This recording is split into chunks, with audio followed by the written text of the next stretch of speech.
Então, gente, nesse vídeo, alguém do departamento de futebol do Vasco afirma que em 2 anos o Vasco pode falir e Pedrinho pode ser afastado. Que notícia interessante, hein? Vamos ao vídeo, então.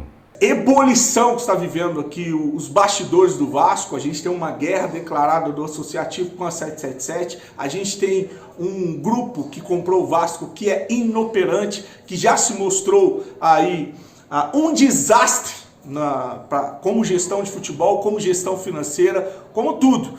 E até trouxe aqui trechos, né, das entrevistas dadas pelo Euriquinho, falando que em 2 anos o Vasco vai quebrar se algo de urgente não for feito.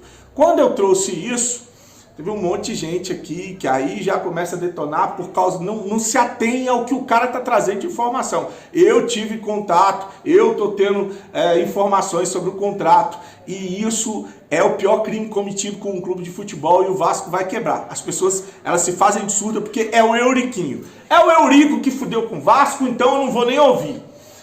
Não estão preocupadas com o Vasco, né? A gente trouxe aqui vários especialistas e alerta sobre os riscos que o Vasco ia correr de virar uma SAF. Uma delas, inclusive, foi o Gustavo Lopes, que é um doutor especialista em direito esportivo e em clube empresa, que falou que se o tiro fosse na água, se o Vasco errasse o tiro, o resultado seria falência, pois o Vasco está errando ou errou muito o tiro. Bom, para as pessoas que criticaram o personagem, o ex... Ele é conselheiro, mas ele foi ex-VP de futebol do Vasco, o Euriquinho. Eu vou trazer agora uma matéria que saiu agora de noite na Globo, no GE, trazendo uma bomba, ou falando que o Vasco está sentado, a SAF do Vasco está sentada em cima de uma bomba. Agora, quem é que está trazendo essa informação de que o Vasco pode falir?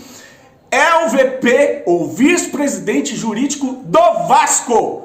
Gente, não é um cara de oposição, não é um jornalista, não é um youtuber maluco, um torcedor. Não, quem está trazendo a informação que agora, de fato, procede o que o Euriquinho falou e que o Vasco está correndo sérios riscos de falir, de quebrar, é o vice-presidente jurídico do Clube de Regatas Vasco da Gama.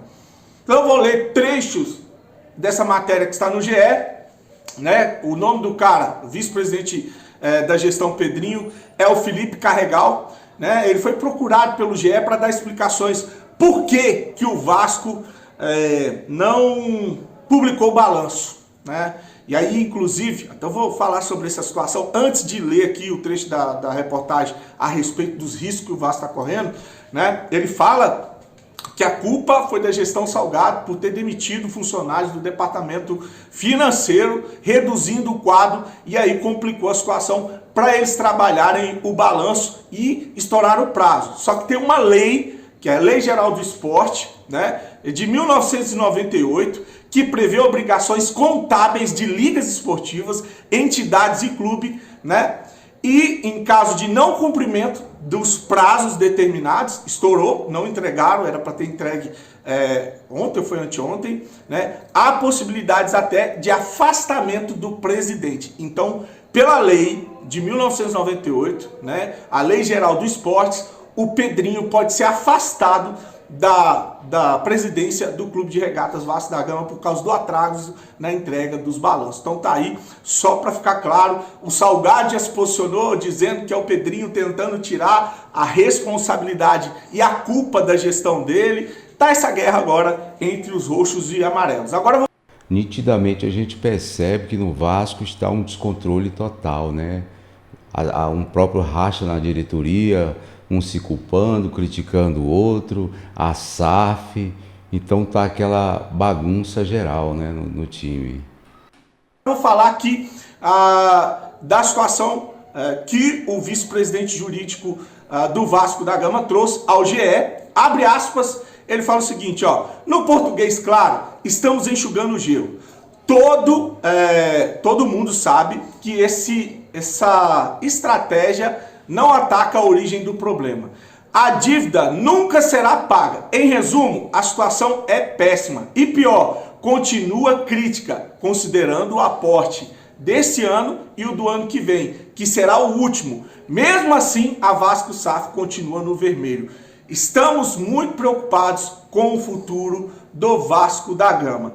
Na matéria, fecha aspas aí para ele, na matéria ele elogia a maneira que o Bahia está tratando os problemas com a SAF, que está atacando a dívida, já pagou quase 90% da sua dívida, que aí depois o que entrar é para investir em estrutura e em jogadores, apesar de que o City está quitando a dívida do Bahia e investindo no time, né? E pensar que o Salgado disse que o Grupo City procurou o Vasco e ele dispensou e depois ficou criticando o City ter comprado o Bahia. Mas aí eu vou seguir aqui com depoimentos lá do Felipe Carregal, que é o VP jurídico do Vasco, e ele diz o seguinte: não tem gestão profissional, não tem governança, não tem transparência, não tem investimento em estrutura. A SAF foi criada para oxigenar os clubes com dificuldade financeira e trazer gestão profissional. A 777 está fazendo o contrário. Ponto. Aí mais uma mensagem do VP jurídico do Vasco da Gama. E para finalizar, só anotei aqui, vamos lá. Vou ler aqui, que para mim é o que chamou. Vou botar até aqui para você acompanhar comigo. Tá no GE, saiu agora às 18h45, se eu não me engano. Abre aspas aí para o Felipe Carregal mais uma vez. Ó, está muito claro que estamos sentados em cima de uma bomba relógio. O Conselho Fiscal da SAF e a auditoria independente foram muito didáticos. Olha que ele está dizendo que está trazendo essas informações. O Conselho Fiscal da SAF e a auditoria independente. Eles foram muito didáticos acerca do risco de falência do Vasco SAF ou da Vasco SAF. Não sou eu quem está dizendo isso, são os especialistas. A Vasco SAF está alavancada com um custo operacional altíssimo. Está se gastando muito sem objetividade e sem planejamento, fecha aspas aí. A matéria está no GE, se você quiser ir lá e conferir, você vai ver ela nos detalhes, mostra números e tudo. É só para trazer aqui para a galera que desacreditou na informação do Euriquinho quando disse que em 2 anos não teremos mais Vasco da Gama. E para a galera que apoiou essa patifaria, né? Entender o que eles fizeram com o Vasco, o que a gestão Salgada fez com o Vasco. E mais, a gestão do Pedrinho, na gestão Pedrinho não, porque ele entrou agora, mas o grupo do Pedrinho também. Falei isso no vídeo de hoje mais cedo, só para deixar claro, tá? Então tá aí, o Vasco corre sérios riscos de falir agora que criou um CNPJ e funciona como uma SAF. Será que os vascaínos não estão se precipitando, já estão querendo resultado já de imediato? Afinal de contas, o time estava quebrado há muito tempo na segunda divisão. Será que não é muito cedo ainda para esperar algum resultado, né? Afinal de contas, o Flamengo mesmo levou uns 8 a 9 anos para ganhar títulos, né?